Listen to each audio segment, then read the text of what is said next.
Oi, pessoal! Voltamos aí então para a nossa segunda parte de hoje, que nós vamos falar sobre resoluções normativas, diretrizes curriculares e portarias. Na verdade, uma portaria, a do aconselhamento genético, beleza? Pessoal, então vamos retomar aí a nossa revisão sobre as legislações biomédicas, lembrando aí da nossa estrutura, da nossa pirâmide, que simboliza aí a hierarquia jurídica. Lembrando mais uma vez que no topo da nossa pirâmide está o Código de Ética do Profissional Biomédico, regulamentado por leis como, por exemplo, a de 3 de setembro de 79 e também pelo decreto, por exemplo, o decreto de 83, tá bom? Vale lembrar que essa aqui é só uma demonstração, um esquema mesmo para vocês terem noção de quão importante ou quão poderosa é um determinado ato administrativo, né? Que recebe então diferentes nomenclaturas que nós não precisamos saber diferenciar. Pessoal, então nessa revisão falaremos aí das normativas e das resoluções, tá bom? Complementando o nosso diagrama aqui, o nosso as normativas e resoluções, pessoal. Nós falamos sobre 8, né, quando nós tratamos desse assunto e nós fizemos em forma aí de atividades em grupo.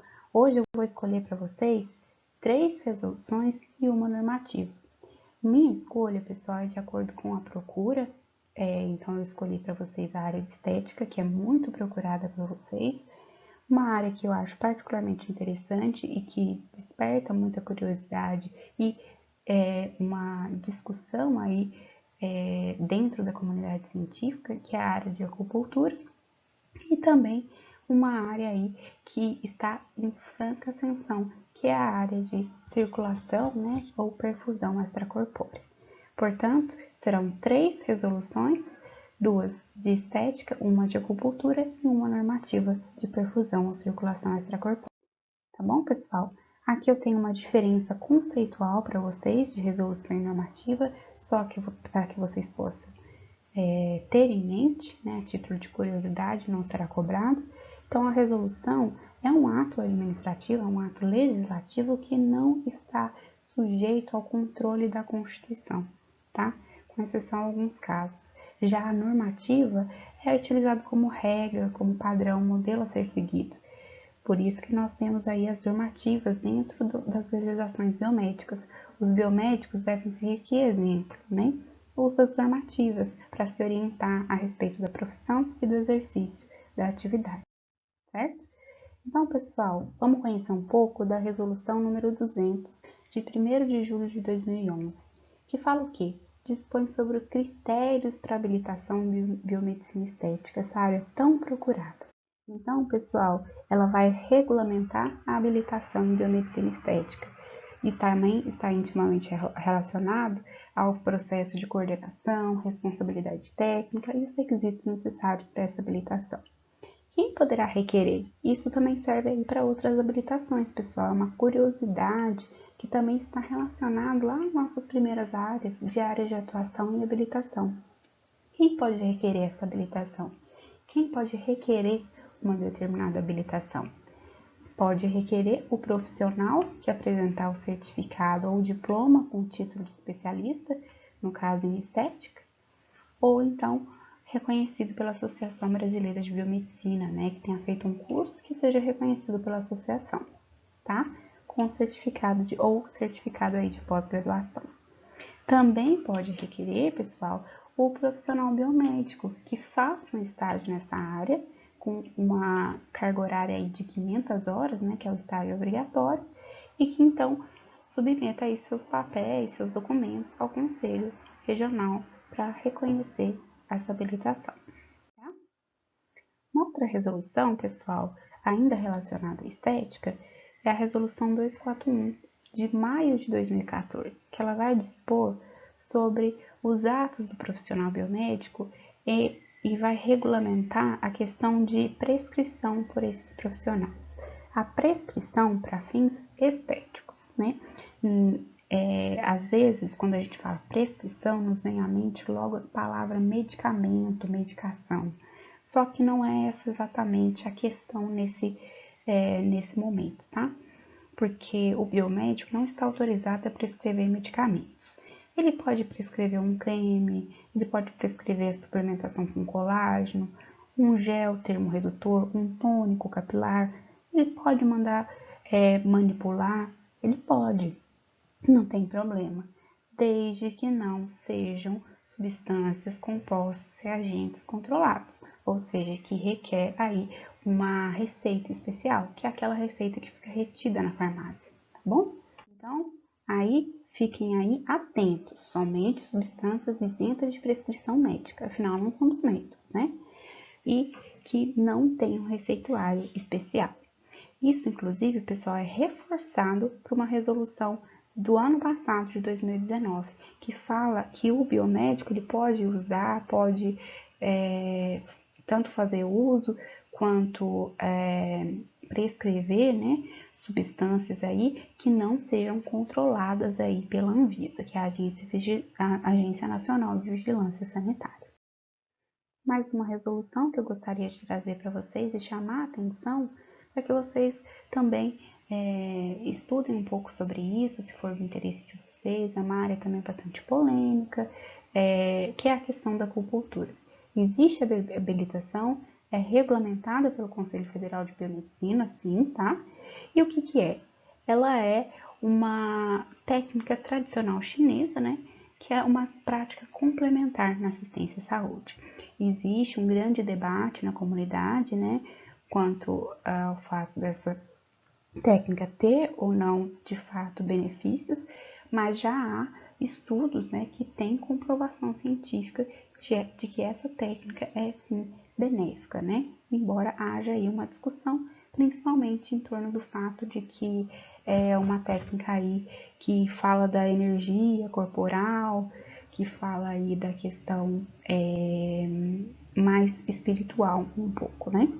Mas há sim uma comprovação científica e é inclusive regulamentada pelo Conselho.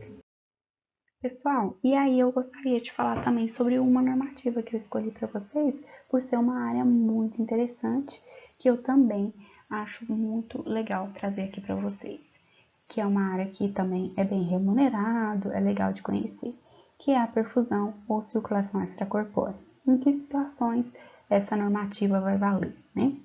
Essa normativa, primeiramente, dispõe sobre a normatização, ou seja, a regulamentação da habilitação em perfusão extracorpórea. O biomédico ele vai ter aí um papel essencial, super próximo ao paciente, super próximo aí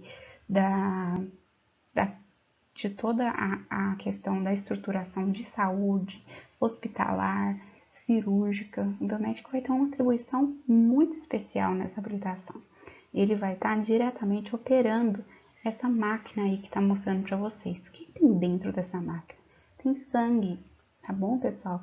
Então, essa habilitação, ela vai configurar ao biomédico a capacidade de monitorar esses equipamentos, essas máquinas que substituem funções de órgãos importantes, como o coração e o pulmão, nas trocas gasosas, na oxigenação do sangue, tá? Em que situações esses órgãos podem estar inoperantes? Por exemplo, de um transplante, em caso, né, que o coração vai estar parcialmente inoperante por conta de um transplante, tá certo? E aí, o biomédico, então, ele vai realizar o procedimento de circulação extracorpórea, vai manipular essa máquina, tá? Em cirurgias aí cardiovasculares, como eu disse para vocês, transplantes, outros procedimentos.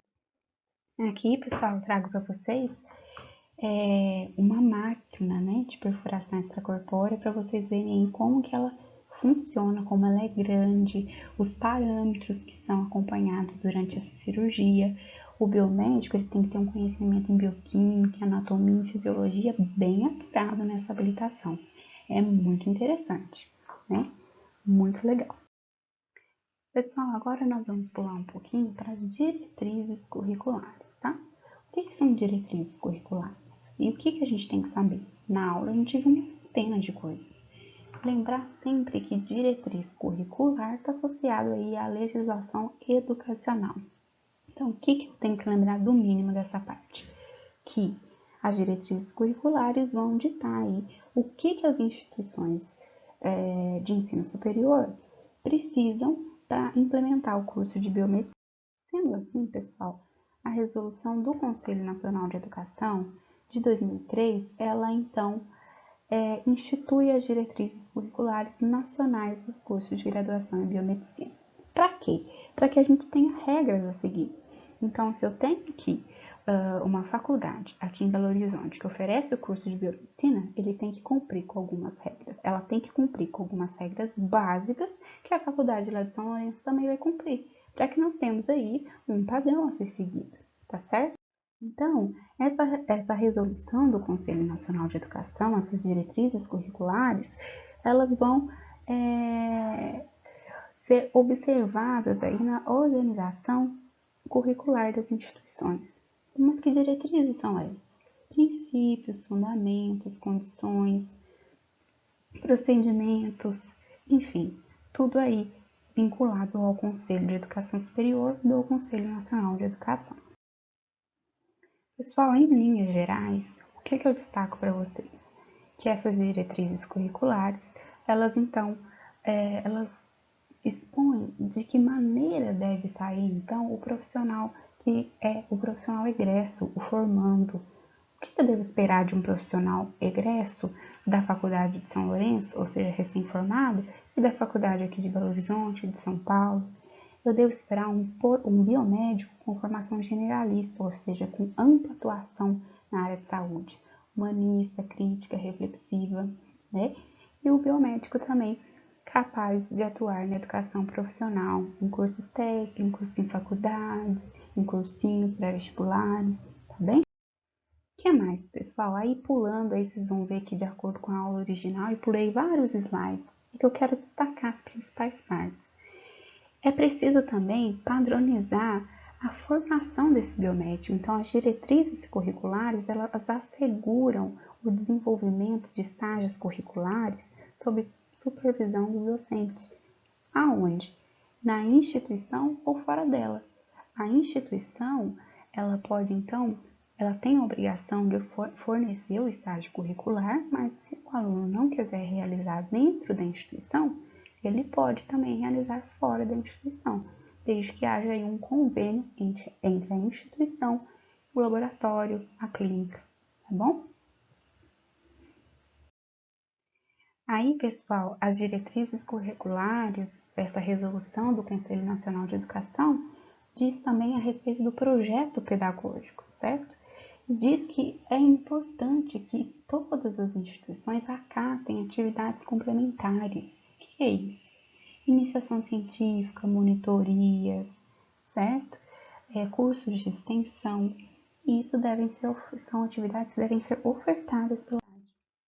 E, mais especificamente, nós, como profissionais biomédicos, devemos entender que as instituições que nos formam, elas são obrigadas a instaurar um projeto pedagógico que dê uma estrutura, que nos forme de uma forma sólida, que nos dê uma estruturação rígida, pessoal. Ou seja, não somente baseada no ensino, mas também na pesquisa e na extensão. Essa é a tríade do ensino superior, né? Pesquisa, extensão e ensino. Projetos sociais, projetos de pesquisa, tudo isso tem que andar aí, sempre junto, tá? É muito importante a atuação do professor como aquele que vai distribuir o conhecimento e a interação com alunos de forma que é aquele que vai receber o conteúdo. Bom, pessoal, além disso, eu trouxe aqui, só para a gente lembrar, né, que a organização do curso ela pode ser escolhida, né, pela instituição como um anual, semestral, enfim, isso não vem tanto ao caso. E lembrar também que além do estágio obrigatório que a instituição deve oferecer para o aluno se formar, aqui também é importante a realização do trabalho de conclusão de curso, não é mesmo? Sob a orientação de um profissional, de um pesquisador da área. Bom, pessoal, então aqui a gente tem uma breve revisão para vocês do que a gente falou nessa aula: código de ética, diretrizes curriculares, decreto, leis, normativas e resoluções e, por fim, as portarias, e outros documentos nós não vamos falar nessa revisão. Não se preocupem com eles. Portarias, por definição, também são atos administrativos, como as normativas, as resoluções, as diretrizes curriculares, só que, de forma geral, estão abaixo da lei e devem respeitar leis, decretos e a Constituição. É a portaria que nós chamamos a atenção aqui na nossa aula de revisão e para a prova. Eu quero que vocês se preocupem somente com essa, de 2018, que ela vai instituir a formação do Conselho de Aconselhamento, da Comissão de Aconselhamento Genético dentro do Conselho Federal de Biomedicina. Ou seja, dentre os biomédicos atuantes no Conselho, foram nomeados um grupo para fazer parte, então, dessa Comissão de Aconselhamento Genético. Para quê, pessoal?